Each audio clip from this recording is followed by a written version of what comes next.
कैफिट आज के लेक्चर का आगाज करते हैं। आज के लेक्चर में हमने एक तो कल वाली असाइनमेंट डिस्कस करेंगे और फिर उसके बाद आज इन्वेंट्री काउंट के बारे में हम डिस्कशन करेंगे।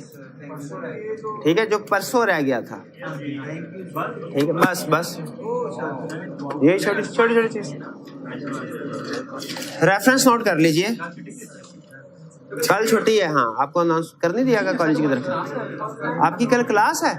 अच्छा, आप तो सीए के स्टूडेंट्स हैं।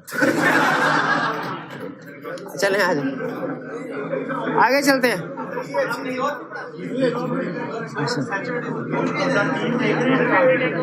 क्वेश्चन 17 सबसे पहले कह रहा है, you are the senior member of audit engagement team.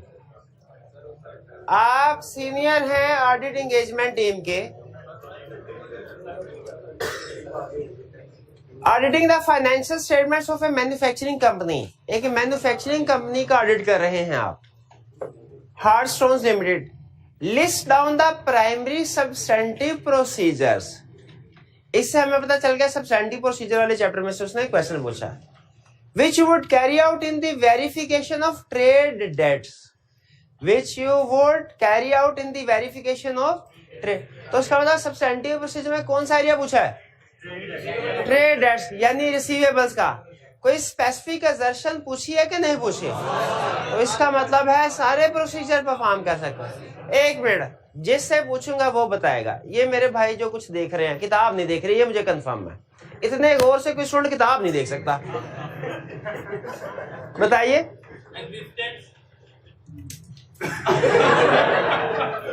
Existence के प्रोसीजर भी बता दे साथ। हमने देखना है कि वो ट्रेड डेटर एग्जिस्ट करते भी है कि नहीं। इस प्रोसीजर का एग्जामिनर 0 नंबर देगा और अंदर एक गंदी सी गाली भी देगा। ये भाई क्या, अब ये देखिए एग्जिस्टेंस और कह दिया हम देखेंगे डेटर एग्जिस्ट करते हैं कि नहीं। फिर अगली सेशन लिखेगा कंप्लीटनेस, हम देखेंगे डेटर्स कंप्लीट हैं कि नहीं। फिर अगले वैल्यूएशन, हम देखेंगे डेटर्स कंप्लीट। भाई इसमें आपने कोई प्रोसीजर बताया, इसमें आपने 2 नंबरी करने की कोशिश की। हाँ, एक्सटर्नल कंफर्मेशन सेंड करेंगे। और डेटर्स में क्या क्या प्रोसीजर होते हैं? असर्शन को छोड़ें, फिलहाल प्रोसीजर मुझे बता दें। कंट्रोल काउंट को क्या करना है? उसकी आरती उतारनी है। क्या करना है कंट्रोल काउंट का? अल्लाह के बंदे पूरा प्रोसीजर क्यों नहीं बताते? कंट्रोल काउंट को क्या करना है? एंट्री चेक करनी है पूरे साल की। शॉर्टली बिफोर एंड आफ्टर ये इन्होंने एक्सटर्नल कंफर्मेशन बताया, ठीक। कंट्रोल काउंट बताया, ठीक। और बस हो गया ऑडिट पूरा। यहीं तक ऑडिट था। हाँ, बस जो कुछ था यहीं तक था, इससे आगे कुछ नहीं है। ऐसे ना करें। क्यों नहीं याद करके आते?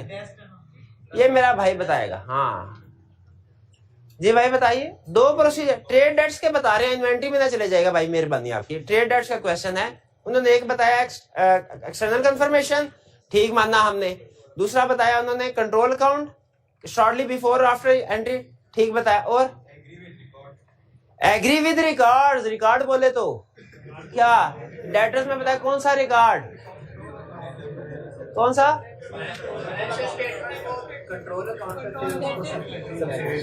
उससे पूछ रहा हूं ना, उसको बोलने दे, उसको कल्पने दे।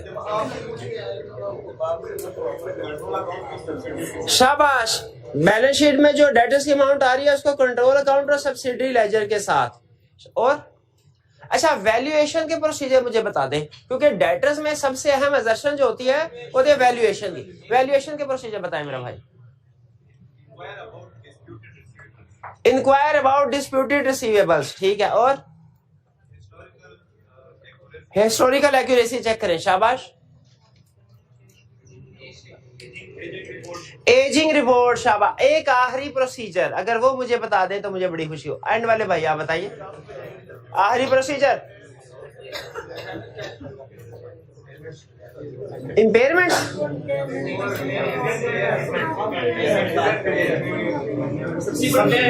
हाँ, सब्सिक्वेंट यानी ईयर एंड के बाद सैंपल सेलेक्ट करें डेटर्स का और देखें ईयर एंड के बाद कैश रिसीव हुआ कि नहीं हुआ। क्योंकि जिन डेटर्स का ईयर एंड के बाद कैश रिसीव हो जाए इसका मतलब कंफर्म है वो गुड डेटर्स है। वो गुड डेटर्स है। गुड डेटर्स है। वो डेटर्स भी हैं और बड़े गुड डेटर्स भी हैं। ये क्लियर हो गए प्रोसीजर सारे? ठीक है, चले। उनकी प्रोविजन रिकॉर्ड करने की जरूरत नहीं, जिसका कैश रिसीव हो गया उनकी प्रोविजन रिकॉर्ड करने की जरूरत नहीं है। आई कैप ये नहीं पूछेगा आपसे कि ये रेंट के बाद कैश रिसीव हो गया उनकी, बल्कि घुमा के पूछेगा, कहेगा ये रेंट के बाद डेटर बैड डेट हो गया, ये रेंट के बाद डेटर बैड डेट हो गया, बताइए प्रोविजन रिकॉर्ड करने की जरूरत है कि नहीं? तो ये रेंट के बाद कैश रिसीव हो गया, प्रोविजन रिकॉर्ड करने की जरूरत नहीं है। ये रेंट के बाद डेटर बैड डेट हो गया, प्रोविजन रिकॉर्ड करने की जरूरत है। अब चले यहीं से केस उठाते हैं। ये तो रिप्रोडक्शन का क्वेश्चन है ना। उसने कहा ये रेंट के बाद आपको इतला मिली, आपका एक डेटर था वो बैंकरप्ट हो गया और लिक्विडेटर अपॉइंट हुआ उसके ऊपर, क्या प्रोसीजर परफॉर्म करेंगे इस सिचुएशन में? ये केस स्टडी है जी। लिक्विडेटर को कंफर्मेशन लेटर सेंड करेंगे, उससे पूछेंगे क्या स्टेटस है, कितनी रिकवरी एक्सपेक्टेड है। लिक्विडेटर को पता होता ना कितने % रिकवरी एक्सपेक्टेड है, एसेट लायबिलिटी की डिटेल उसके पास होती है। शाबाश। और बाकी का बैड डेट, क्या ये रेंट के बाद कलेक्शन जो हुई है वो भी ना देखें? ये रेंट के बाद कलेक्शन हुई है कि नहीं वो देखना चाहिए कि नहीं देखना चाहिए? और अगर क्रेडिट सेल करते हुए कोई सिक्योरिटी वगैरह रखी गई है, सिक्योरिटी आपने काउंटिंग में पढ़ा है, सिक्योर डेट और अनसिक्योर डेट। सिक्योर डेट पे प्रोविजनिंग नहीं, तो जितने की सिक्योरिटी होती है सिक्योरिटी बेच के खड़े कर लेंगे पैसे अपने। तो ये 2-3 प्रोसीजर कब परफॉर्म करेंगे? जब डेटर बैड डेट हो रहा होगा। ठीक है जी। सिक्योरिटी कम हुई, बाकी का बैड डेट। क्वेश्चन में हम यही बताएंगे ना कि ये चीजें चेक करेंगे और रिमेनिंग अमाउंट जो होगी उसकी अप्रोप्रिएट अमाउंट की प्रोविजन रिकॉर्ड करेंगे। अगर क्लाइंट प्रोविजन रिकॉर्ड कर दे अनमोडिफाइड ओपिनियन और रिकॉर्ड ना करे तो मिस स्टेटमेंट। भाई बात समझ आ गई डेटर्स की? तो इसमें एक स्पेसिफिक केस वो आपको दे सकता है केस स्टडी में, जिसमें एक डेटर ईयर एंड के बाद बैड हो रहा होगा और आपसे पूछेगा बताओ क्या प्रोसीजर परफॉर्म करेंगे। असल में ये क्वेश्चन है भी, लेकिन मैंने अभी नहीं दिया, आपसे क्वेश्चन छुपा के रखा टेस्ट में। या ये एक सब्सिक्वेंट इवेंट वाला एक चैप्टर है हमारा, याद है? सब्सिक्वेंट इवेंट वाला चैप्टर है। अब चूंकि ये वाला इशू डेटर्स के सब्सटेंटिव प्रोसीजर पे भी बेस कर रहा है, और अगर आपने थोड़ा सा गौर किया हो ना तो ये सब्सिक्वेंट इवेंट भी था, एडजस्टिंग इवेंट। तो ये हाँ एडजस्ट करेंगे तो ये वहां पे भी प्रोसीजर आएंगे। Amount provision for bad debt की, इस ये रेंट के बाद डेटर बैड डेट हो जाए इसको एडजस्ट करेंगे। ये रेंट के बाद इन्वेंट्री कॉस्ट से कम पे सेल हो इसको एडजस्ट करेंगे। ये रेंट के बाद डिफेक्टिव इन्वेंट्री रिटर्न हो इसको एडजस्ट करेंगे। ये रेंट के बाद लीगल केस का डिसीजन हो गया इसको एडजस्ट करेंगे।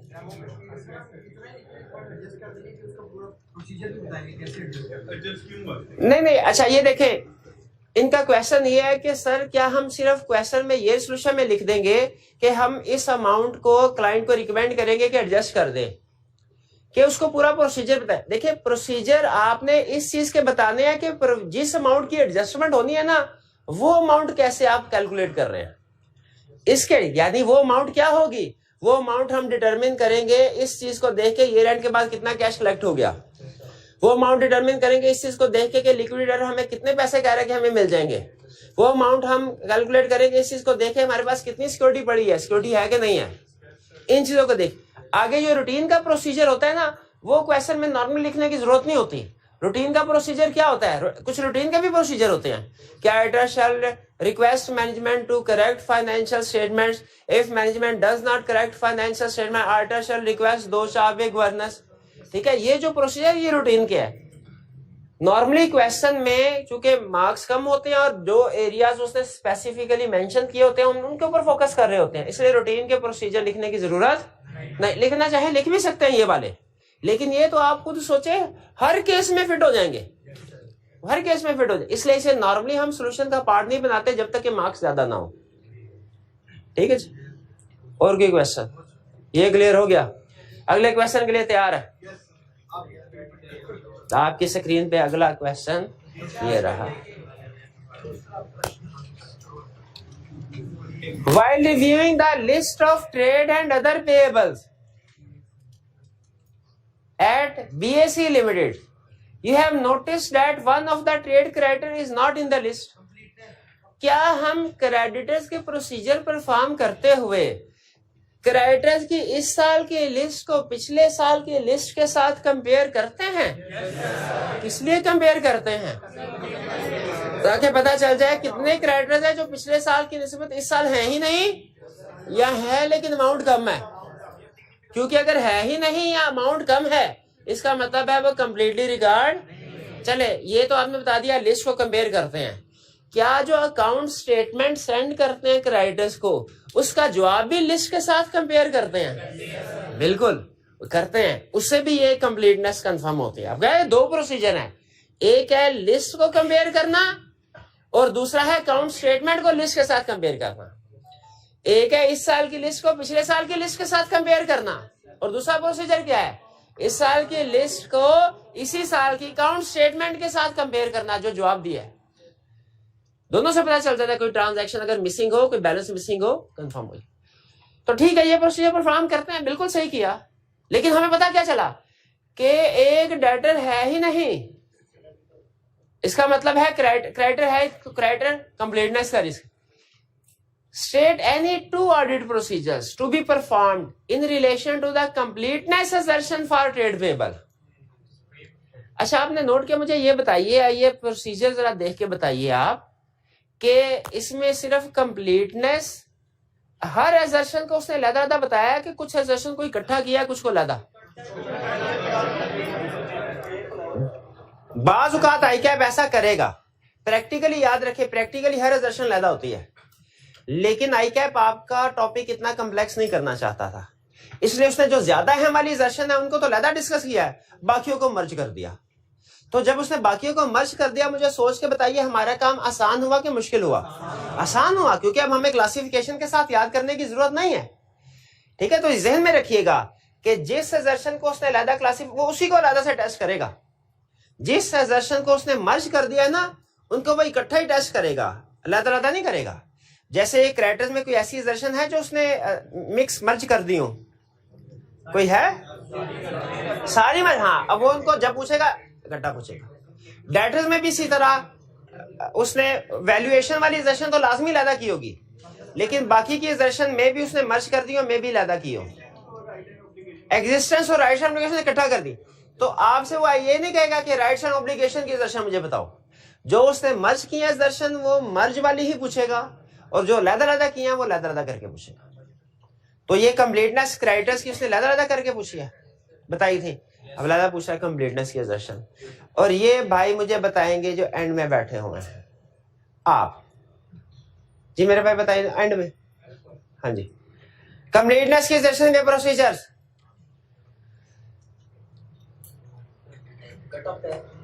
कट ऑफ टेस्ट, लेकिन कट ऑफ तो सेल और परचेजेस पे परफॉर्म किया जाता है, इसलिए परफॉर्म करे परचेज का तलब। शाबाश, करेक्ट, एक शाबाश। और बताइए, जीआरएन तो रिकॉर्ड हो गई होंगी। पेंडिंग जीआरएन कौन सी जीआरएन होती है? जो भी रिकॉर्ड जीआरएन बन गई है। पेंडिंग जीआरएन का ये मतलब नहीं ऐसी जीआरएन जो अभी बनी ही नहीं, नहीं। पेंडिंग जीआरएन का मतलब ऐसी जीआरएन जो बन गई है, चीजें रिसीव हो गई हैं, अकाउंट्स में एंट्री नहीं पड़ी, अकाउंट्स में एंट्री नहीं पड़ी। पेंडिंग जीआरएन का मतलब क्या है? ऐसी जीआरएन जो बन गई हैं, चीजें आ गई हैं, अकाउंट्स में एंट्री नहीं पड़ी। तो पेंडिंग जीआरएन की वजह से आपके ख्याल में क्या ट्रांजैक्शन कंप्लीट रिकॉर्ड हो गई हुई है? तो हम कंप्लीट रिकॉर्ड करवाएंगे।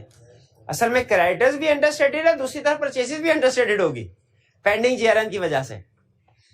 ठीक है, तो हम तो क्रेडिटर्स के पॉइंट ऑफ व्यू से बात कर रहे हैं, तो पेंडिंग जीआरएन को रिकॉर्ड करवाएंगे। दो प्रोसीजर हो गए, मैंने कहा cut off, okay, pending GRN को रिकॉर्ड करवाएंगे, ओके। एक और बता दीजिए, अकाउंट स्टेटमेंट को कंपेयर करेंगे किसके साथ? स्कैन लेजर के साथ, और लेजर अकाउंट्स के बैलेंस के साथ, लिस्ट ऑफ क्रेडिटर्स के साथ। क्लास में कोई स्टूडेंट ऐसा है जो मुझे कंट्रोल अकाउंट और सब्सिडी लेजर में फर्क बता सके? ये जो सोया हुआ है इससे पूछ, सोया, हाँ, कंट्रोल अकाउंट और सब्सिडी लेजर में क्या फर्क है? कंट्रोल अकाउंट में टोटल सारे क्रेडिटर्स का कंबाइंड बैलेंस आ रहा होता है, सब्सिडी लेजर में इंडिविजुअल डेटर के मिस्टर ए के, मिस्टर बी के, मिस्टर सी के बैलेंस आ रहे होते हैं। तो जो काउंट स्टेटमेंट आएगी, जिस मिस्टर ए ने काउंट स्टेटमेंट भेजी उसको कंट्रोल काउंट के साथ मैच थोड़ी करेंगे, तो सब्सिडी लेजर में जो उसका बैलेंस आ रहा है उसके साथ मैच करेंगे। शाबाश, ये प्रोसीजर। और कोई प्रोसीजर ऐड करना चाहे कोई स्टूडेंट? 3 इन्होंने बता दिए। इन्होंने कहा सर पहला प्रोसीजर कट ऑफ, दूसरा उन्होंने कहा पेंडिंग जीआरएन, तीसरा उन्होंने कहा कंपेयर विद काउंट स्टेटमेंट, चौथा मैं भी बता देता हूं compare with last year, compare with last year, पांचवा कौन सा? Subsequent payment. एक मिनट। सब्सिक्वेंट पेमेंट का मतलब यानी ये कहना चाहते हैं आप कि ये रेंट पे जो क्रेडिटर्स है उनका सैंपल सेलेक्ट करो और ये रेंट के बाद देखो पेमेंट होगी कि नहीं, ये नहीं कहना चाहते। ये तो हमारी एग्जिस्टेंस की असर्शन को वेरीफाई कर रहा है। हाँ, कंप्लीटनेस चेक करनी है कि जिनको पेमेंट किया उनको रिकॉर्ड भी किया था कि नहीं किया था। तो स्टार्ट कहां से करना है? पेमेंट से। पेमेंट से करना है। पेमेंट का ये रेंट के बाद की पेमेंट का सैंपल सेलेक्ट करके देखना है ये रेंट पे रिकॉर्ड हुआ कि नहीं हुआ। शाबाश। अच्छा, एक प्रोसीजर अब मैं आपके सामने रख रहा हूं। आपने मुझे बताना है कंप्लीटनेस के लिए रेलिवेंट है कि नहीं। जाहिर है मैं बताऊंगा तो रेलिवेंट तो होगा ना। आपने उसकी जस्टिफिकेशन भी बतानी होगी क्यों है या नहीं। एक्सटर्नल कंफर्मेशन,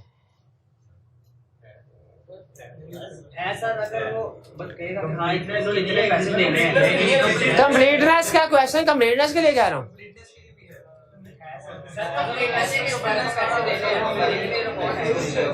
कंप्लीटनेस के लिए है कि कंप्लीटनेस के लिए नहीं है।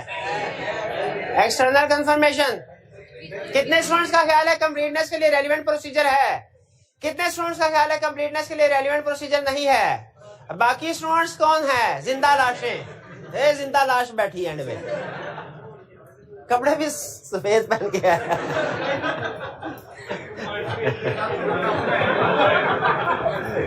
ओपिनियन दिया करें, ओपिनियन देने में ना डरा करें, ठीक है।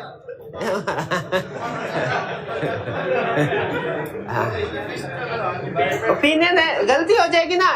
इंसान सबसे ज्यादा जिंदगी में पता कैसे सीखता है? गलती से। हाँ, गलती करके। और दो ऑप्शंस होती हैं, या तो अपनी गलती से सीख लें या दूसरों की गलतियों से सीख ले। अक्लमंद इंसान वो है जो दूसरों की गलतियों से सीख लेता है, ठीक है। और हाँ, तो पॉइंट ऑफ व्यू देने से ना डरा करें, ठीक है। पॉइंट ऑफ व्यू हमेशा, बल्कि कोई भी क्वेश्चन हो ना, पहले जैसे टीचर कहते हैं ना आपको, सोल्यूशन पहले खुद से करें फिर देखें जैसे सोल्यूशन, ताकि पहले आपको पता चले मेरा पॉइंट ऑफ व्यू क्या है और फिर टीचर का पॉइंट ऑफ, फिर जहां पे डिफरेंस हो उसको इंक्वायर करें कुछ। तो ये procedure clear. External confirmation completeness के लिए रेलिवेंट प्रोसीजर नहीं है। इसकी रीजन बिल्कुल सिंपल है। क्या? इससे भी आसान रीजन है, क्योंकि कंप्लीटनेस के प्रोसीजर में एक्सटर्नल कंफर्मेशन नहीं लिखा हुआ। भाई जिसने लिखा है सोच के लिखा होगा ना। सिंपल।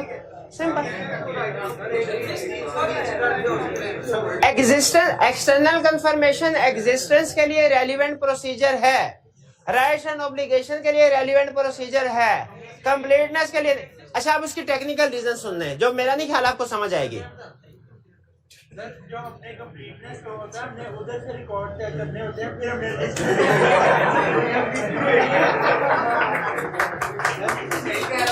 क्या कह रहा है? ये बात, ये एंड वाली बात सही थी। दोबारा बता दो। वो कह रहे हैं कंप्लीटनेस और एक्सटर्नल कंफर्मेशन एग्जिस्टेंस के लिए रेलिवेंट प्रोसीजर है, कंप्लीटनेस के लिए नहीं है। उसकी रीजन बताई उन्होंने कहा इसलिए कि एक्सटर्नल कंफर्मेशन हमने जिन पार्टीज को भेजना है ना, वो जो सैंपल उठाएंगे वो रिकॉर्डेड अमाउंट्स में से सैंपल उठाएंगे ना, और रिकॉर्ड हुई होंगी तो हमारे पास रिकॉर्ड आया ना, रिकॉर्ड आया तो वहां से सैंपल उठाया ना। जो पार्टीज रिकॉर्ड ही नहीं हुई हमारे सैंपल में कैसे आएगा? तो इसीलिए कंप्लीटनेस के लिए बिल्कुल रिकॉर्डेड अमाउंट में से जब कभी सैंपल उठाएंगे वो एग्जिस्टेंस के लिए, एक्रेंस के लिए तो रेलिवेंट हो सकता है, कंप्लीटनेस के लिए। कंप्लीटनेस के लिए आपको पता है स्पोर्टिंग डॉक्यूमेंट्स में जाना पड़ता है, वहां से सैंपल उठाना पड़ता है। शाबाश, ये क्लियर हो गया। समझ आ गई आपको? गुड, चलिए बस ये वॉल्यूम 2 रह गया। बिल्कुल बिल्कुल वॉल्यूम 2 रह गया। तैयार है? वॉल्यूम 2 भी तैयार है। असल क्वेश्चन।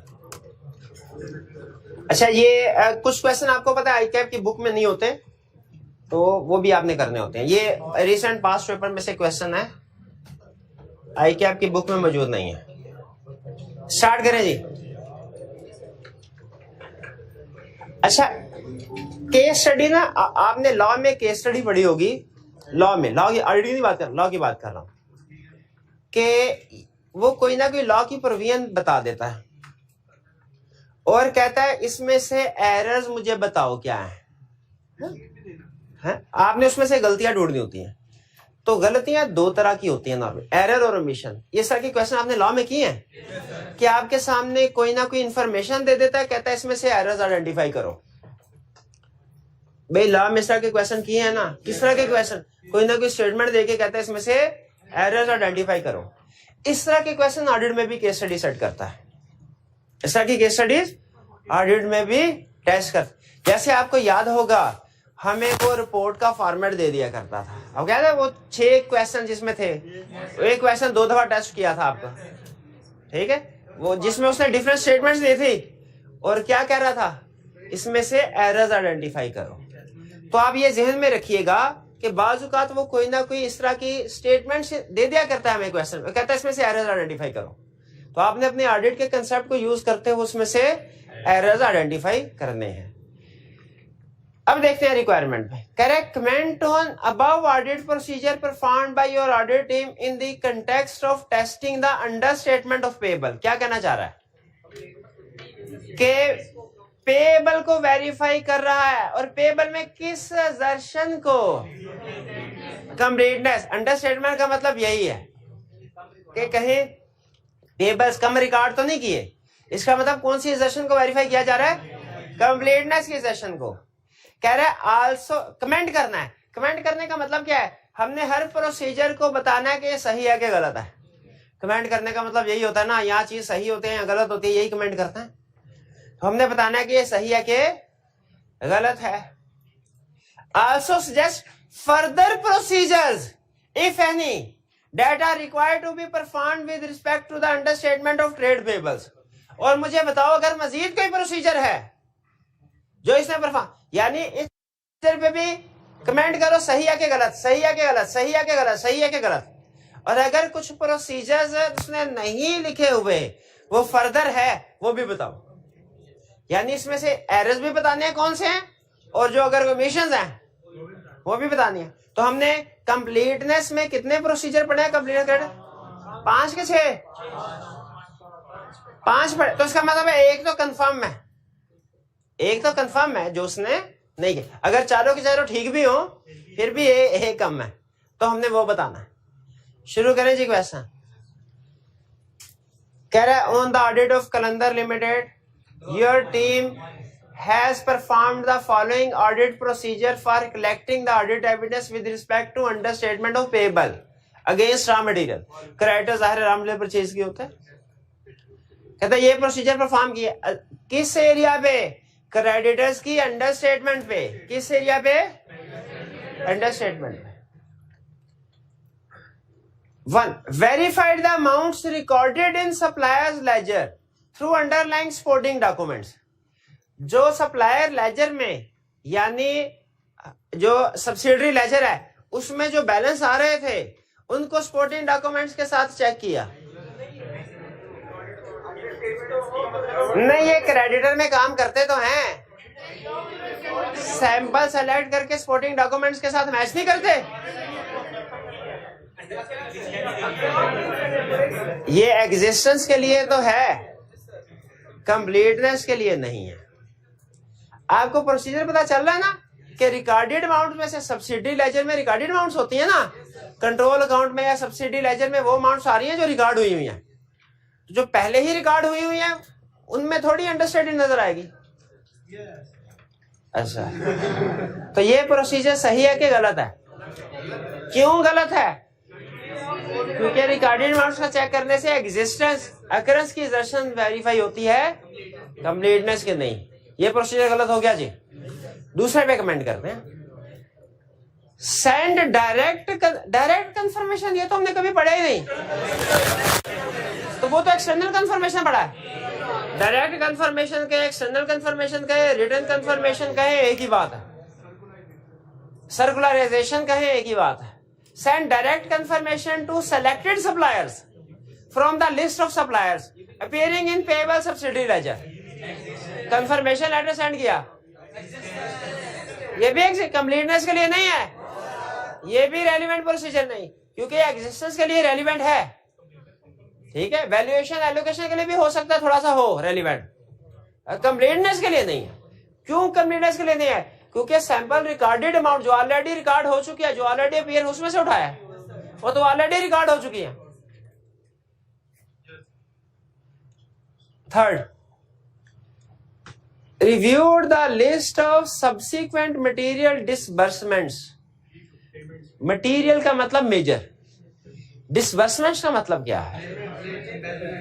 डिसबर्समेंट का मतलब क्या है? ये बाज़ औक़ात ना कुछ अजीबोगरीब से अल्फाज यूज कर लेते हैं। डिसबर्समेंट का मतलब है पेमेंट्स, प्रोक्योरमेंट का मतलब क्या है? परचेज। तो ये अल्फाज अल्टरनेट टर्म्स पिक कीजिएगा।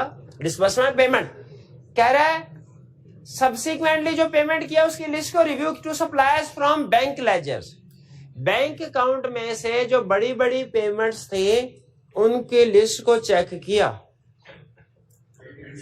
एक मिनट है रे, लेकिन यहां पे मुझे डाउट है कि क्रेडिटर्स का सैंपल सेलेक्ट करके देखा बैंक में से उनको पेमेंट हुई है कि नहीं, कि बैंक में से सैंपल सेलेक्ट करके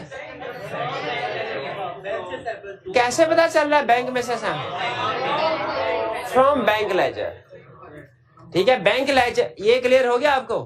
बैंक लेजर से सैंपल उठाया जा रहा है, तो बिल्कुल हाँ, लेकिन उसको उसने क्लियरली नहीं बताया कि सैंपल उठा के उसे सप्लायर के बैलेंस के साथ कंपेयर कर रहा है। लेकिन जाहिर है वेरिफिकेशन तब भी होगी ना जब उसको कंपेयर करेगा क्रेडिटर्स के साथ के किसको पेमेंट हुई है। बताइए, ये कंप्लीटनेस के लिए रेलिवेंट प्रोसीजर है? बिल्कुल है। ठीक है, पेमेंट्स को सेलेक्ट करके हम चेक कर रहे हैं रिकॉर्ड हुआ कि नहीं। ठीक है, अल्फाज वो क्लियरली नहीं हमें बता रहा, लेकिन ये सेंटेंस अगर समझे ना तो वो प्रोसीजर यही बता रहा है हमें। अब देखिए, जो प्रोसीजर हमें एग्जाम में देगा लाजमी तो नहीं उन्हीं अल्फाज के साथ जिन अल्फाज के साथ हमने याद किया है। अल्फाज वो नहीं है, लेकिन के प्रोसीजर वही है कि पेमेंट्स का सैंपल सेलेक्ट किया है और उसको देख रहा है कि रिकॉर्ड क्रेडिटर्स हुए कि नहीं। ठीक भाई, ये क्लियर हो गया क्रेडिट। आगे चलते हैं। Reviewed unpaid invoices and ensure they are properly recorded. Unpaid invoices कौन सी होती है? जो रिकॉर्ड नहीं हुई, अनपेड पे नहीं हुई। ठीक है, और जीआरएन भी उसकी एक अनपेड इनवॉइसेस भी है और जीआरएन भी एग्जांपल है। जैसे पेंडिंग जीआरएन वैसे पेंडिंग इनवॉइसेस। तो पेंडिंग जीआरएन है या पेंडिंग इनवॉइसेस हैं, उनको चेक करें रिकॉर्ड हुई कि नहीं। तो जो असल में ना ये इंश्योर कर, ये लफ्ज इससे पहले कोई भी लिखा होता ना, इससे पहले कोई भी प्रोसीजर लिखा होता हम कह देते ये कंप्लीटनेस के लिए रेलिवेंट है, क्योंकि उसका पर्पस यही है that they are properly recorded, कि रिकॉर्ड हुआ कि नहीं हुआ। ठीक है, इससे मकसद से हमें पता चल गया। वैसे हमें पता है कि अनपेड इनवॉइसेस भी इसी पर्पस के लिए यूज होते हैं। वैसे अनपेड इनवॉइसेस की बजाय ज्यादा बेहतर था वर्ड वो पेंडिंग जीआरएन यूज करता। ठीक है, ज्यादा क्या बेहतर वर्ड था?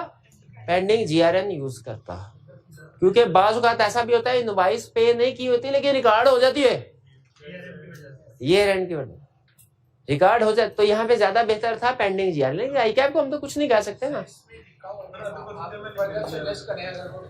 हाँ भाई, यहाँ तक क्लियर हो गया क्वेश्चन। अभी का पिक्चर अभी बाकी है मेरे दोस्त। इसमें दो प्रोसीजर एलिमेंट हो गए, बाकी और कौन कौन से प्रोसीजर बताइए। Cut off okay, count statement compare किया ओके, इस लिस्ट को पिछले लिस्ट का कंपेयर किया, ओके, पेंडिंग ईआरएन, ओके। हाँ लेकिन मैं इसमें कोई मुतमिन नहीं उतना। अनपेड, हाँ, पेंडिंग ईआरएन, एक पेंडिंग इनवॉइस भी ठीक है, पेंडिंग ईआरएन भी ठीक है। भाई से पूछिए, इसीलिए हाजिर होता है भाई हर रोज। ये क्या मसला? पहली दो वर्जन ये प्रोसीजर समझ नहीं आए?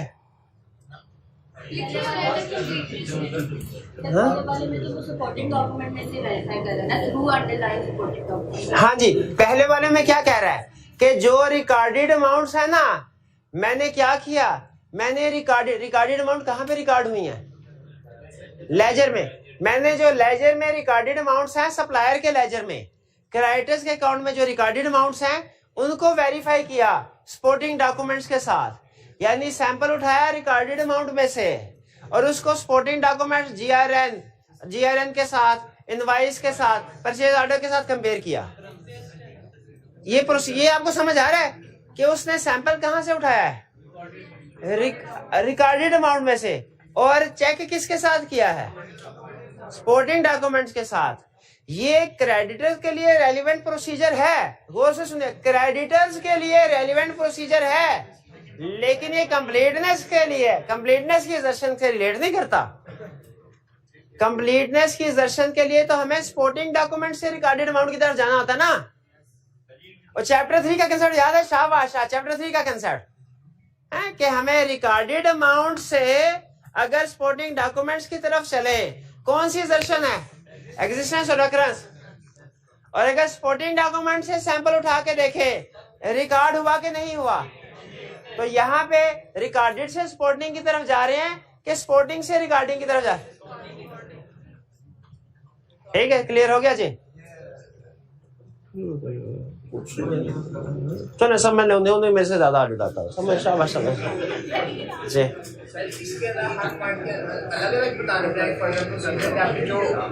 नहीं, हर पॉइंट के अलग अलग फर्दर प्रोसीजर नहीं बताने, ये ओवरऑल एक क्वेश्चन है। अल्लाह एक नीचे एक ही हेडिंग आएगी फर्दर प्रोसीजर, और उसके नीचे बता देंगे।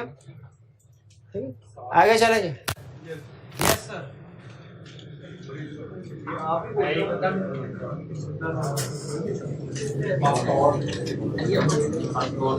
अच्छा, पहले रिक्वायरमेंट पढ़ देते हैं।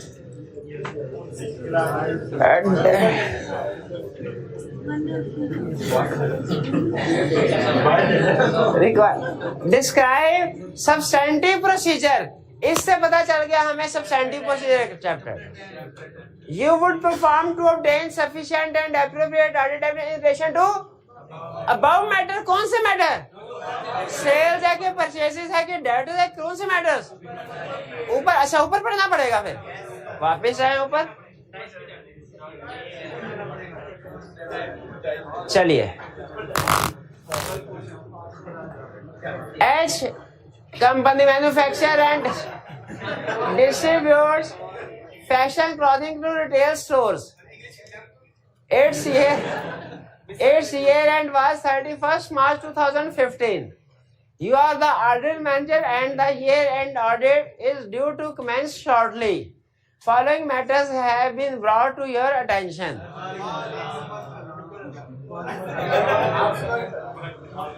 सर अब सुन, अब अटेंटिव होके बैठिएगा। हमने इसमें से पैराग्राफ, 2 पैराग्राफ उसने दिए हैं, इसमें से एरिया भी आइडेंटिफाई करना है और उस एरिया के अंदर किसी खास पार्ट के ऊपर फोकस कर रहा है उसको भी आइडेंटिफाई करना है। ओहो, हेडिंग में तो उसने खुद से बता दिया, शाबाश। सप्लायर स्टेटमेंट रिकंसिलिएशन, क्रेडिटर, शाबाश।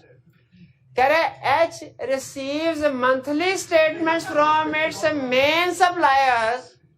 तो ये तो अच्छा, ये काउंट स्टेटमेंट, ये एक्सटर्नल कंफर्मेशन तो नहीं है, वो तो ऑडिटर सेंड कर रहा है, करता है। ये तो क्लाइंट के और उसके कस्टमर पार्टी सप्लायर्स के दरमियान, क्लाइंट ने रिसीव किया।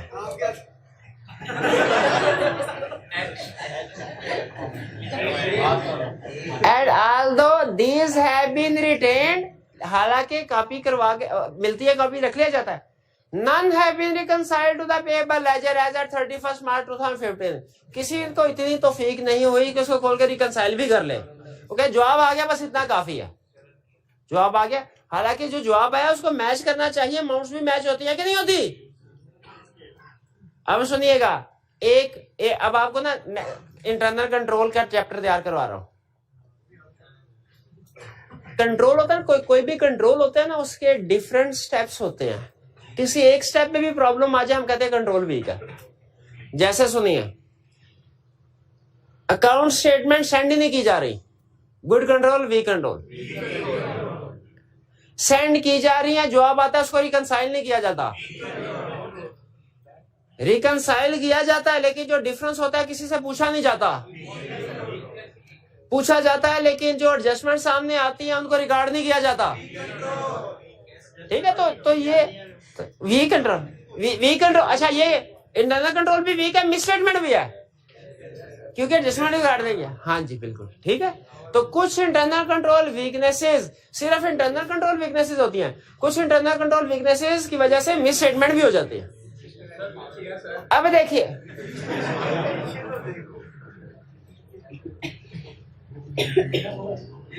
देखिए, वो कह रहा है कि अकाउंट स्टेटमेंट तो मंगवा रहे, रिकंसाइल नहीं करवा रहे। एंगेजमेंट पार्टनर है asked audit senior to recommend the procedure to be performed on supplier statement. Engagement partner ने कहा कि बताओ सप्लायर स्टेटमेंट पे क्या प्रोसीजर परफॉर्म करोगे। अगर इसमें एक लफ्ज चेंज कर लेना, ये हमारा चैप्टर 14 का 25% कंसेप्ट कवर होता है इस क्वेश्चन से। चैप्टर 14 का 25 लफ्ज क्या चेंज। एंगेजमेंट पार्टनर है asked audit senior to recommend the procedure to be performed on external confirmation. Same procedure है, एक्सटर्नल कंफर्मेशन में पढ़ेंगे, लेकिन पहले ज़हन में रखें सिचुएशन क्या है। क्लाइंट ने अकाउंट स्टेटमेंट सेंड की, जवाब आया, किसी ने रिकंसाइल नहीं किया। अब इसका मतलब है जो भी जवाब आने के बाद जो भी प्रोसीजर परफॉर्म होने चाहिए थे, हमने वो बताने हैं। इसी तरह की सिचुएशन एक्सटर्नल कंफर्मेशन में कैसे पूछता है।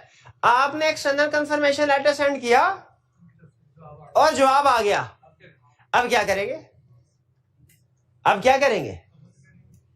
ठीक है। अब सुनिए क्या करेंगे, स्टेप लॉजिकली चलना है। अकाउंट स्टेटमेंट सेंड की थी, प्रोसीजर वही होते हैं, फर्क सिर्फ ये है कि चैप्टर 14 में हम कहते हैं ऑडिटर ये काम करेगा, इसमें हम कह रहे हैं कि क्लाइंट, क्योंकि अकाउंट स्टेटमेंट क्लाइंट भेजता है ना, उसको ये काम करना चाहिए। आपने प्रोसीजर के ऊपर फोकस करना है। हाँ, रिसीव, जैसे ही अकाउंट स्टेटमेंट आई, स्टेप नंबर 1, उसे अकाउंट स्टेटमेंट का बैलेंस और लेजर का बैलेंस मैच करना चाहिए। बहुत से केसेस में एग्री कर जाएगा, जिनमें एग्री कर गया उधर साइड पे, ओके। जिनमें एग्री नहीं करता बैलेंस, डिफरेंस को मैनेजमेंट के साथ, रेलिवेंट पर्संस के साथ डिस्कस करना चाहिए किस चीज का डिफरेंस है। डिफरेंस कुछ 3 तरह के डिफरेंस हो सकते हैं। Cash in transit, good in transit, miss statement, 3 ही चीजें हो सकती है। देखें, हमने उसे कहा भाई 10 लाख देने, उसने कहा तो मैंने तो 1 रुपया भी नहीं देना। हमने क्या कहा, भाई तेरे से 10 लाख लेने हैं, उसने क्या कहा, मैं तो 1 रुपया भी नहीं देना। हमने कहा वो क्यों, वैसे उसने कहा चीजें ही नहीं भेजी। हमने कहा हमने तो 31 दिसंबर को सेंड कर दी है, पहुंची नहीं। ये कौन सा केस है, goods in transit, goods in transit. कौन सा केस है, गुड्स इन ट्रांजिट का, ठीक है। हम गुड इन ट्रांजिट जैसे ही क्लाइंट बोलेगा उसको मान लेंगे और आगे चलेंगे। कॉरोबरेटिव एविडेंस किसने वेरीफाई, किसने करना है, उसको कौन से डॉक्यूमेंट चेक करेंगे, जो जीडीएन जीआरएन वगैरह के डॉक्यूमेंट्स है, जो जीआरएन है, नहीं सॉरी, सपोर्टिंग डॉक्यूमेंट चेक करेंगे। अभी मैं डेटर और क्रेडिटर के ऊपर ठहर जाए। हमने क्रेडिटर है ना, क्रेडिटर, अब हाँ ठीक है, क्रेडिटर है, हम परचेज कर रहे हैं, हमारे मुताबिक बैलेंस था 1 लाख। उसने कहा मैंने, अच्छा आप देखें, असल में मैं कोशिश कर रहा हूँ इसके साथ ना चैप्टर 14 भी समझा दूं। तो मैं कुछ कंसेप्ट की ना इंटीग्रेशन कर रहा हूं। अब क्रेडिटर का केस है, हमारे मुताबिक बैलेंस आ रहा था 1 लाख, कस्टमर सप्लायर ने कहा मैंने तो 10 लाख लेने हैं। हमने कहा 10 लाख का एक है, उसने कहा 9 लाख की चीजें नहीं भेजी थी, रास्ते में है, गुड इन ट्रांजिट। हमने देखना है GRN जो क्लाइंट ने बनाई है उसकी डेट।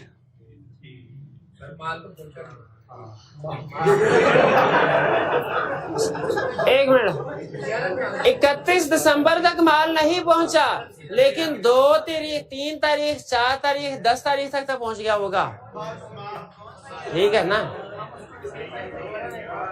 आपने देखना है GRN किस तारीख का है। अब सुनिएगा, अगर GRN किस तारीख का है, अगर GRN है 2 जनवरी का तो ये गुड इन ट्रांजिट है, और अगर GRN है 30 दिसंबर का ये मिस स्टेटमेंट है।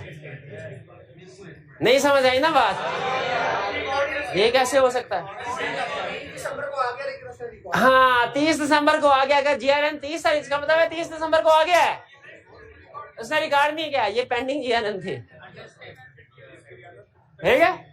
फिर से आइए, explain with the help of another example. या तो बैलेंस मैच हो जाएगा, नहीं मैच हुआ तो डिफरेंस देखेंगे किस चीज का है, डिफरेंस यहाँ गुड इट। अब आगे सुने, हमने कहा 1 लाख पे करना, उसने कहा 10 लाख।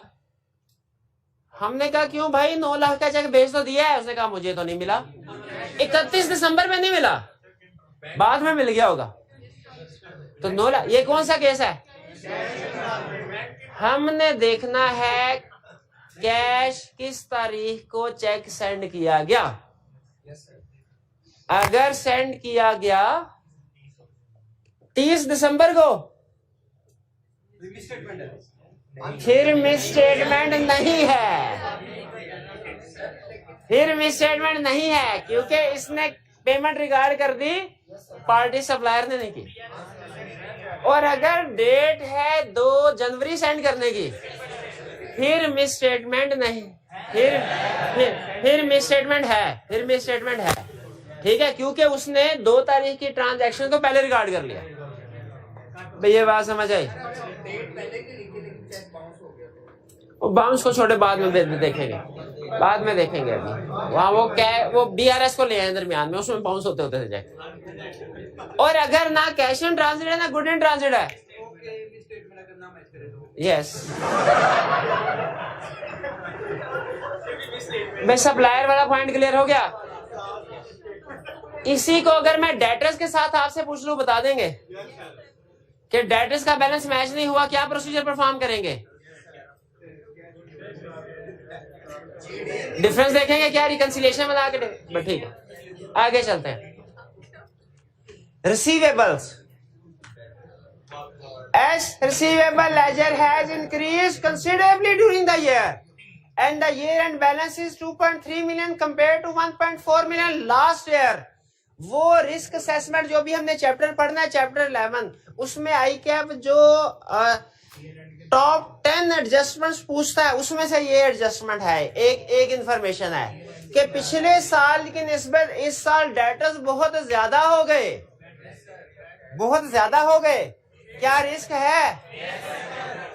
प्रोविजन फॉर कलेक्शन नहीं हो रही, प्रोविजन फॉर बैड डेट का रिस्क है। The finance director of Fetch has requested that a receivable circularization is not carried out as a number of their customer complaint last year. तो हमने कहा fake identify करने के लिए confirmation letter send करते हैं बड़ी बड़ी पार्टीज को, कौन है, किधर रहती है, क्या बैलेंस है। उसने कहा ना ना ना भैया, पिछली दफा बहुत से कस्टमर्स ने शिकायत की थी about inconvenience involved in responding. Engagement partner has agreed to this request. Engagement partner request, उसने कहा कंफर्मेशन लेटर, भाई डेटा ज्यादा थे ना, हमने कहा कंफर्मेशन लेटर सेंड करते हैं एग्जिस्टेंस को चेक करने के लिए। उसने कहा कस्टमर तंग होते हैं, पार्टनर मान गया। And tasked you with identifying alternate procedure to confirm the existence and valuation of receivable. उसने कहा मुझे बता अल्टरनेटिव प्रोसीजर। अच्छा अब ये देखें,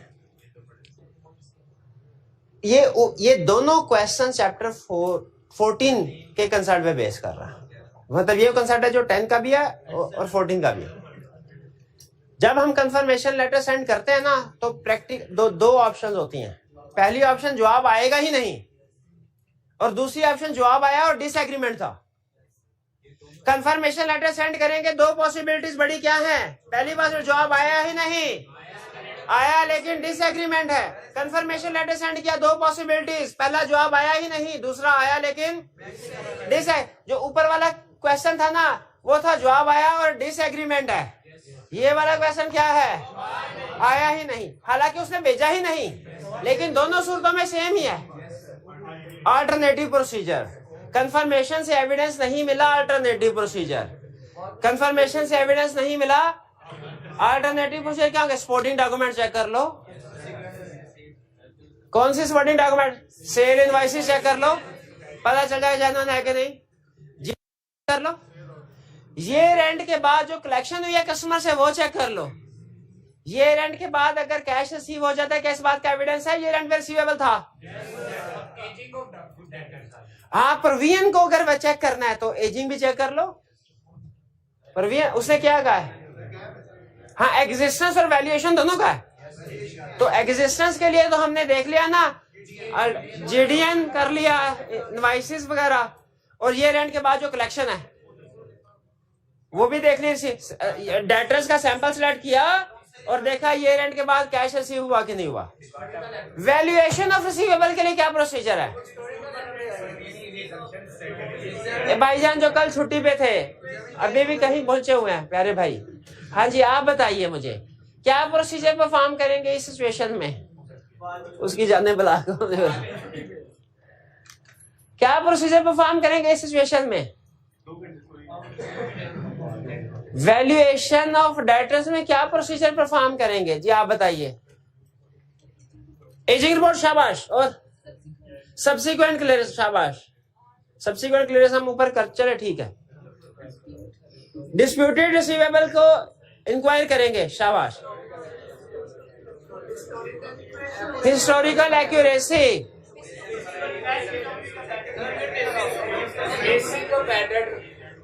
basis of bad debt discuss करेंगे कि रीजनेबल एस्टिमेशन अप्लाई किए गए।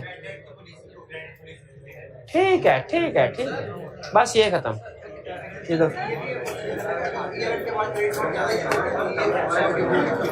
हाँ, ये रेंट के बाद क्रेडिट नोट ये भी देख सकते हैं। एग्जिस्टेंस के लिए नहीं है, वैल्यूएशन के लिए, क्योंकि ये रेंट के बाद अगर कैश नहीं आया ना, डेटर्स को राइट ऑफ कर दिया हो या क्रेडिट नोट, दोनों इस बात की इंडिकेशन होती है कि गड़बड़ है।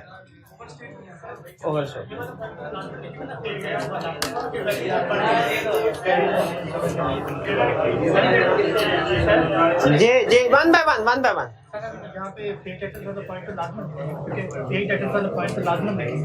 फेक डेटर्स वाला पॉइंट लिख सकते हैं, लेकिन याद रखें जब पिछले साल की पिछले साल डेटर्स ज्यादा हो ना, तो फेक डेटर्स की बजाय ज्यादा बड़ा रिस्क होता है प्रोविजनिंग का, कि डेटर से पैसे कलेक्ट नहीं हो रहे। आपको बताया था ना, पुराने जमाने की मैनेजमेंट ये फ्रॉड करती थी, फेक सेल रिकॉर्ड किया करती थी। अब वो गड़बड़ किस तरीके, क्योंकि वो तो फौरी पकड़े जाते हैं, डॉक्यूमेंट्स ही नहीं होते सपोर्टिंग डॉक्यूमेंट। अब बेसिकली ट्रांजैक्शन जेन्युइन होती है, उनको आगे पीछे करते हैं। डेटर्स की प्रोविजन रिकॉर्ड नहीं करेंगे, सेल्स में कट ऑफ की गड़बड़ कर देंगे। चलिए आगे चलते हैं। अब हमारे वो जो रह गया था परसों इन्वेंट्री वाला, आज है समझ लीजिए 31 दिसंबर। फ्राइडे को पढ़ेंगे। Happy new year. सारी दुनिया एक दूसरे को हैप्पी न्यू ईयर मैसेज कर रही होती है, और हम हैप्पी न्यू ईयर कह रहे होते हैं चूहों को, बिल्लियों को, इन्वेंट्री काउंट में। इन्वेंट्री काउंट में 31 दिसंबर जितने भी ऑडिटर्स हैं तक जूनियर हैं जो, उनके 31 दिसंबर हैप्पी कहाँ गुजरते हैं, स्टॉक काउंट में, गोदामों में, वेयर हाउसेस में। अब आपको ये सिखा रहा है, भाई इसको सकता क्यों गया, लाओ इसको। अच्छा ध्यान से ना सुनो भाई। अब आपको ये सिखाया जा रहा है कि आपने 31 दिसंबर को फिजिकल वेरिफिकेशन कैसे करनी है। तो वो कह रहे हैं मुंह उठा के क्लाइंट के वेयर हाउस में ना पहुंच जाना 31 दिसंबर को। कुछ प्रोसीजर ऐसे होते हैं जो कि स्टॉक काउंट से पहले परफॉर्म करने हैं, कुछ ड्यूरिंग स्टॉक काउंट और कुछ आफ्टर स्टॉक काउंट। यानी कुछ जिन टीम्स ने स्टॉक काउंट करना है ना, वो आजकल में प्लानिंग कर रहे होंगे ये वाले फेज की। ये किस किस को लेके जाना है, शाबाश, किस किस लोकेशन पे जाना है, कब कब, एक्सपर्ट को लेके जाना कि नहीं जाना, ये बातें हैं, ठीक है। अच्छा देखें, फिजिकल वेरिफिकेशन में कुछ प्रोसीजर बिफोर फिजिकल वेरिफिकेशन है, कुछ ड्यूरिंग है, कुछ आफ्टर। ड्यूरिंग वाले तकरीबन वही प्रोसीजर है जो कि फिजिकल वेरिफिकेशन में हमने पढ़े हैं। सैंपल सेलेक्ट करके list to floor, floor to list, condition देखना और ये देखना थर्ड पार्टी का स्टॉक इधर शामिल तो नहीं है, इनका स्टॉक थर्ड पार्टी के पास तो नहीं है, इस तरह की चीज। अच्छा आप सुनिए, याद रखें, हमने स्टॉक काउंट ऑडिटर ने करना नहीं होता, ऑडिटर ने चेक करना होता है कि सही हो रहा है कि नहीं। असल में स्टॉक काउंट करना मैनेजमेंट की रिस्पॉन्सिबिलिटी है, क्योंकि क्लोजिंग स्टॉक उन्होंने कैलकुलेट करना है। क्लोजिंग स्टॉक की फिगर असल में फाइनेंशियल स्टेटमेंट प्रिपेयर करने के लिए लाजमी यूज होती है। तो ये मैनेजमेंट की प्राइमरी रिस्पॉन्सिबिलिटी है स्टॉक काउंट करना। हमने सबसे पहले देखना है कि इन्होंने, मैनेजमेंट ने अपने स्टाफ को जो इंस्ट्रक्शंस दिया वो ठीक है कि नहीं। अभी पढ़ना है। जैसे वो इंस्ट्रक्शंस क्या हो सकती हैं, भाई जब स्टॉक काउंट करने लगो ना, सेल परचेज मूवमेंट स्टॉप कर देना। कहीं ऐसा ना हो साथ साथ सेल मूवमेंट भी हो रही है, हमें पता ना चले कौन सा स्टॉक इस साल का है कौन सा अगले साल का है, मिक्स हो जाए, ठीक है। और जब स्टॉक काउंट करना है ना, तो बाहर से बंदे, इनएक्सपीरियंस बंदे ना पकड़ लाना, वो गलत स्टॉक काउंट करके चले जाएंगे, बाद में हम ढूंढते रहेंगे उनको किधर। स्टॉक काउंट करने के लिए ऐसे लोग होने चाहिए जो एक्सपीरियंस है, हमारे परमानेंट। और स्टॉक काउंट करने के लिए खास तौर पे एक बड़ी इंस्ट्रक्शन के इन्वेंट्री मैनेजर जो है ना, गोदाम वाला, उसको टीम का हिस्सा ना बनाना। हाँ, वो ही तो फ्रॉड कर करके बेच के इन्वेंट्री पैसे खा रहा होगा। जो चोरी कर रहा है उसी को अगर कहेंगे गिन के बताओ स्टॉक पूरा है क्या नहीं पूरा, वो है पूरा है। तो वेयर हाउस मैनेजर को स्टॉक टीम का हिस्सा नहीं बनाना। और जो स्टॉक शीट है वो प्री नंबर्ड होनी चाहिए, और जिस जिस चीज को काउंट करते जाओ उसको टिक टिक टिक टिक करते रहो, टैग लगाते रहो उसके साथ मार के। क्यों भला दोबारा काउंट ना हो जाए। ये पहुंचा, शाबाश, ये पहुंचा। ये इंस्ट्रक्शन है। अच्छा सुने, अभी 31 दिसंबर नहीं है, अभी हम उससे पहले हमने इस इंस्ट्रक्शंस को रिव्यू कर रहे हैं, रीड कर रहे हैं, और 31 दिसंबर पे जाके इन्हीं इंस्ट्रक्शंस को ऑब्जर्व कर रहे होंगे। अप्लाई तो क्लाइंट ने करना है, हम तो ऑब्जर्व कभी कभी हमारा दिल करे तो हम चेक भी कर लेते हैं, लेकिन हमारी चेकिंग में और मैनेजमेंट की चेकिंग में फर्क होता है। हम सैंपल बेस पे चेकिंग कर रहे होते हैं, दिल करे तो आप चेक, वरना असल में हम ऑब्जर्व कर रहे होते हैं। यहाँ पे इंस्ट्रक्शंस को रीड कर रहे हैं और ड्यूरिंग स्टॉक काउंट ऑब्जर्व कर रहे हो, और डिसाइड करना है क्या, किस लोकेशन को विजिट करना है। अगर क्लाइंट के 50 लोकेशन, आप 50 के 50 पे जाएंगे, सैंपल में कौन सी लोकेशन पे विजिट करना। जो करीब की होगी उस पर सीनियर कहता है मैं जाऊंगा, जो दूर दूर की होती है उस पर आप लोगों को भेज देते हैं। अच्छा, उसमें पैसे, जो दूर लोकेशन होती है उसमें पैसे ठीक मिलते हैं। Decide which location to visit. अच्छा, डिटरमिन नीड ऑफ एक्सपर्ट और कंपोनेंट ऑडिटर। अगर स्टॉक इस नेचर का, स्पेशलाइज नेचर का एक्सपर्ट को साथ लेके जाना है, बहुत ज्यादा किसी और मुल्क में है तो कंपोनेंट ऑडिटर। पहले से पता चला लो if inventory is held by third party. परसों बताया था ना, केस डिस्कस किया था, स्टॉक काउंट करने का उस दिन पता चला कि वो कोई 200 किलोमीटर दूर दूसरे शहर में है स्टॉक। अब वो रातों रात हम 200 किलोमीटर दूर थोड़ी पहुंच भी सकते थे, पर नहीं पहुंचना था हमें।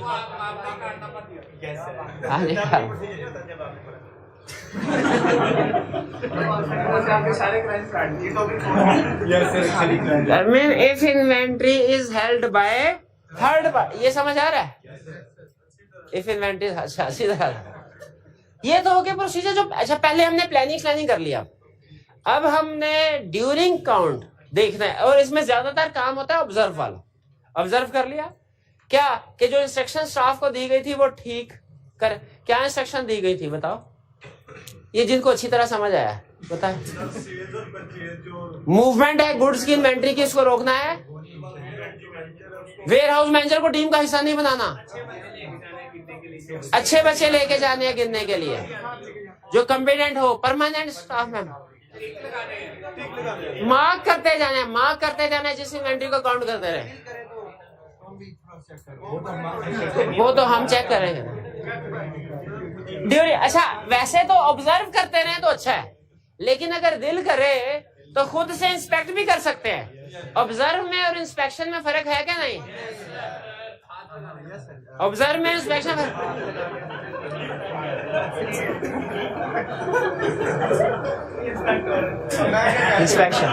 इंस्पेक्शन लिस्ट टू फ्लोर भी कर सकते हैं, फ्लोर टू लिस्ट भी कर सकते हैं।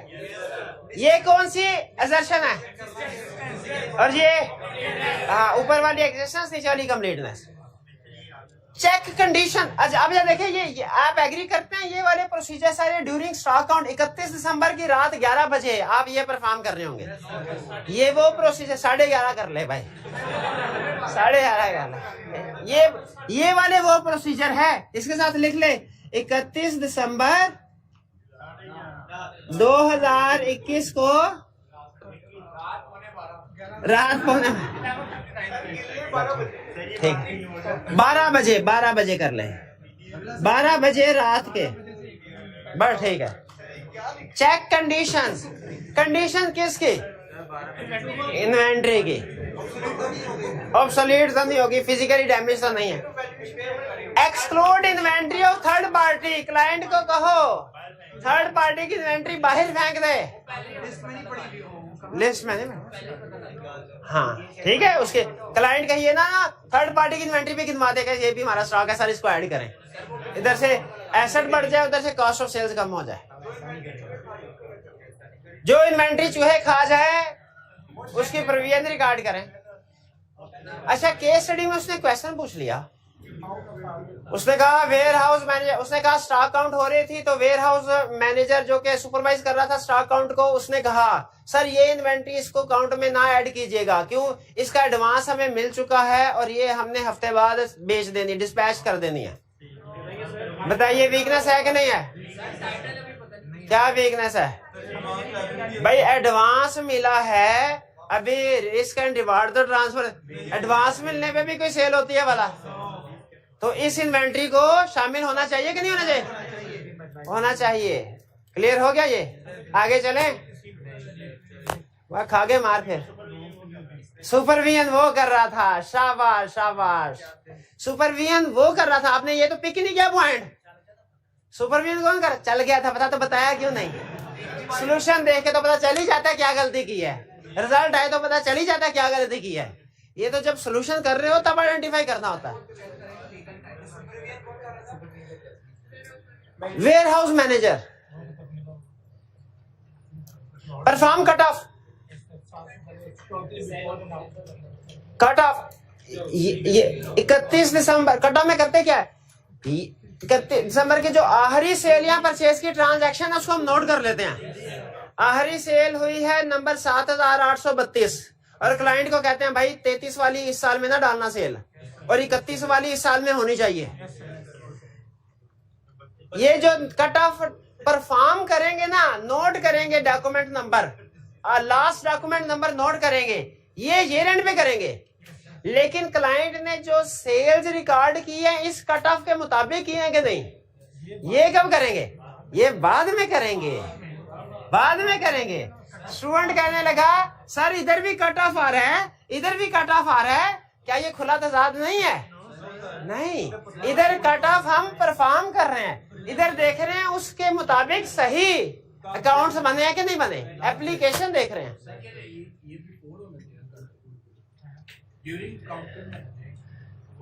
ये cut off during stock count ही होता है भाई। ये हम स्टॉक हमेशा ईयर एंड पे जाते हैं, भाई आखिरी चीज क्या ऑर्गेनाइजेशन में रिसीव हुई, क्या वो इन्वेंट्री से पता चलेगा ना इसमें। तो इसलिए ये during cut off during inventory count करते हैं। हाँ तो 5 तो 12 बजे, और नहीं तो 5 बजे अगर काउंट कर दिया उन्होंने, 5 बजे आखिरी सेल परचेज रिकॉर्ड कर ली ना, तो हम 12 बजे आके चेक कर लेंगे, वही आखिरी सेल होगी। अगर आप उससे 2 दिन पहले जाके कट ऑफ कर लें तो बाद की भी रहती है ट्रांजैक्शन, और अगर 2 दिन बाद जाएंगे तो 1 जनवरी और 2 जनवरी की भी रिकॉर्ड हो चुकी होंगी। ये 31 नंबर भी होनी चाहिए। और स्टॉक शीट पे क्लाइंट के साइन करवा लें, क्लाइंट के, ताकि उसमें जो अगर बात का कमी बेशी होती है क्लाइंट को भी पता हो कि ये वो बैलेंसेस हैं, ये वो स्टॉक शीट है जो क्लाइंट ने हमें फाइनल दी है। बात का क्लाइंट पता क्या कहता है, स्टॉक काउंट करने के लिए कोई और शीट है, और जब बैलेंस शीट में इन्वेंट्री ऐड है उसमें कोई और अमाउंट होती है, ताकि सनद रहे और बवक्ते जरूरत काम आवे। बवक्ते जरूरत का वक्त क्या होगा, जब बैलेंस शीट बना के क्लाइंट हमें देगा। इन्वेंट्री काउंट के बाद जब हम फाइनल ऑडिट परफॉर्म कर रहे होंगे, हमने देखना है कि बैलेंस शीट में जो इन्वेंट्री है वो इस वाली स्टॉक शीट के साथ मैच करती है कि नहीं करती।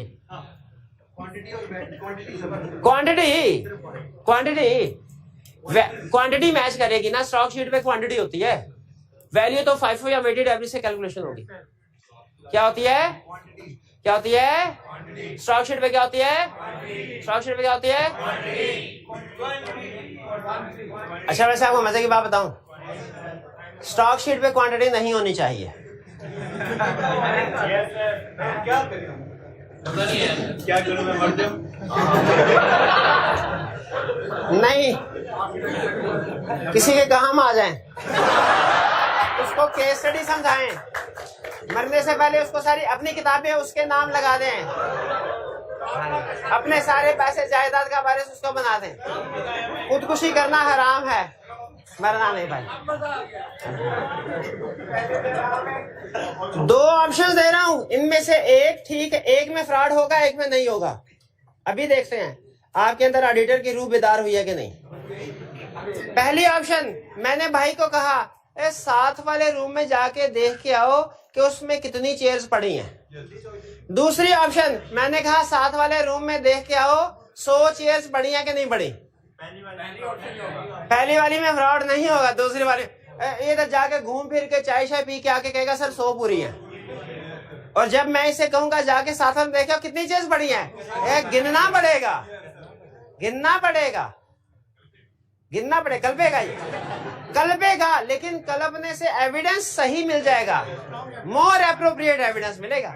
तो बताइए 2 ऑप्शन है, एक ऑप्शन स्टॉक शीट में सिर्फ ये लिखा हो कि कौन कौन सी चीजें हैं, दूसरी ऑप्शन ये भी लिखा कौन कौन सी चीजें हैं, साथ क्वांटिटी भी लिखी हो। क्वांटिटी लिखना इंटरनल कंट्रोल स्ट्रॉन्ग है कि वीक है, फिर बताए क्वांटिटी लिखना इंटरनल स्ट्रॉन्ग है कि वीक है। एक एडवांस और कंसेप्ट ना ऐड कर दूं साथ ही, 2 मिनट एक्स्ट्रा बैठना पड़ेगा। 2 ऑप्शंस हैं, हमने पार्टी के एक्सटर्नल कंफर्मेशन सेंड किए पार्टी को। 2 ऑप्शंस, एक में बैलेंस लिखा है, दूसरे में बैलेंस नहीं लिखा। दूसरे जिसमें बैलेंस नहीं लिखा वो ठीक है, इसे कहते हैं ब्लैंक कंफर्मेशन। ब्लैंक कंफर्मेशन बेहतर है क्योंकि इसमें वो चेक करके अमाउंट लिखे, वरना अगर अमाउंट लिख दी उसने कहा ठीक है, ठप्पा लगा के साइन करके ये लो, ठीक ही होगी, ठीक ही होगी। चलिए 12 ठीक है, चले okay. Inspect ageing report, inventory की एजिंग रिपोर्ट चेक करेंगे। वैल्यूएशन ये पढ़ लिया, valuation NOR of cost NRV पे ये भी पढ़ लिया। एजिंग रिपोर्ट हम बाद में चेक करेंगे, यहाँ पे तो हमने ये देखना है, असल में स्टॉक काउंट का पर्पस होता है क्वांटिटी को कंफर्म करना, बेसिक फोकस क्वांटिटी के ऊपर हो रहा होता है। इतने से टाइम में इतना कुछ हो सकता है, हाँ हाँ इतने से टाइम में, हाँ एक ही रात है, कितना को काम करेंगे यार ऐसे ना। एजिंग रिपोर्ट जो है वो तो आपको बाद में मिलेगी, और एजिंग रिपोर्ट नॉर्मली उसमें बनाने में भी टाइम लगता है, टाइम। अच्छा आप इजी ले रहे हैं, स्टॉक काउंट को भी आप जब करेंगे फिर आपको पता चलेगा। वो एक सुबह तक ना, सुबह तक 1 या 2 चीजें नजर आ रही होगी। इन्वेंट्री बढ़ जाएगी। अच्छा आप सुने, ये है हमारा इन्वेंट्री काउंट।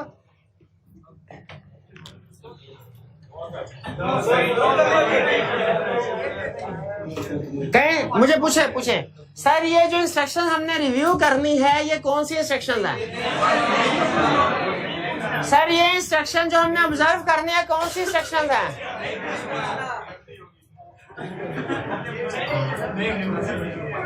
इंस्ट्रक्शंस क्या होती है? Stop movement during inventory count.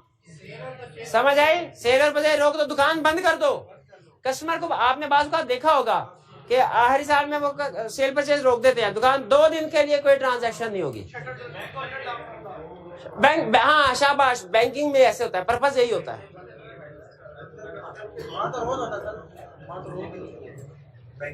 वहाँ रोज ही होता है, आपको कभी भी नहीं घुसने देते। वो कोई और मसला होगा भाई। अच्छा आगे सर, आगे काउंटिंग। अच्छा क्या कह रहे हैं? Counting should be independent of warehouse department. Warehouse department counting ना करे। क्यों? वो खुद चोरी कर रहा होगा। चोर को थोड़ी कहेंगे गिन के बताओ इन्वेंट्री पूरी है कि नहीं पूरी। Sufficient experience and permanent employees हो, जो कि अगर 2 नंबर स्टॉक काउंट करे ना बाद में पकड़े जाए, बाद में पकड़े जाए। स्टाफ को प्रिसाइज स्पेसिफिक इंस्ट्रक्शन दे कि किसने कौन सा एरिया काउंट करना है। अच्छा स्टॉक काउंट होते हैं इंतहाई शदीद गर्मी में और इंतहाई शदीद सर्दी में। पाकिस्तान में 30 जून शदीद गर्मी, 31 शदीद सर्दी। जब गर्मी होती है ना, अगर टीम है ना 4 की टीम, उसे कहा स्टॉक काउंट करो, तो सीनियर को चाहिए कि बता दे कि भाई तुमने ये एरिया करना है, तुमने ये एरिया, तुमने एलोकेशन करे। उनके ऊपर ना छोड़े। उनके ऊपर छोड़ दिया ना, वो क्या करते हैं, 30 जून को स्टॉक आउट करें ना, जहां पे एसी लगा हो सारे तो स्टॉक आउट करने पहुंच जाते हैं। सारी टीम उधर पहुंची होती है, और छत पे जहां पे गर्मी होता है वहां पे स्टॉक आउट होता है नहीं। कुछ स्टॉक डबल काउंट हो जाता है, कुछ उमिट हो जाता है। और सर्दियों में इसी तरह जहां पे हीटर वगैरह लगे होंगे वहां पे सारे पहुंच जाएंगे। धुंध होगी जहां पे उधर।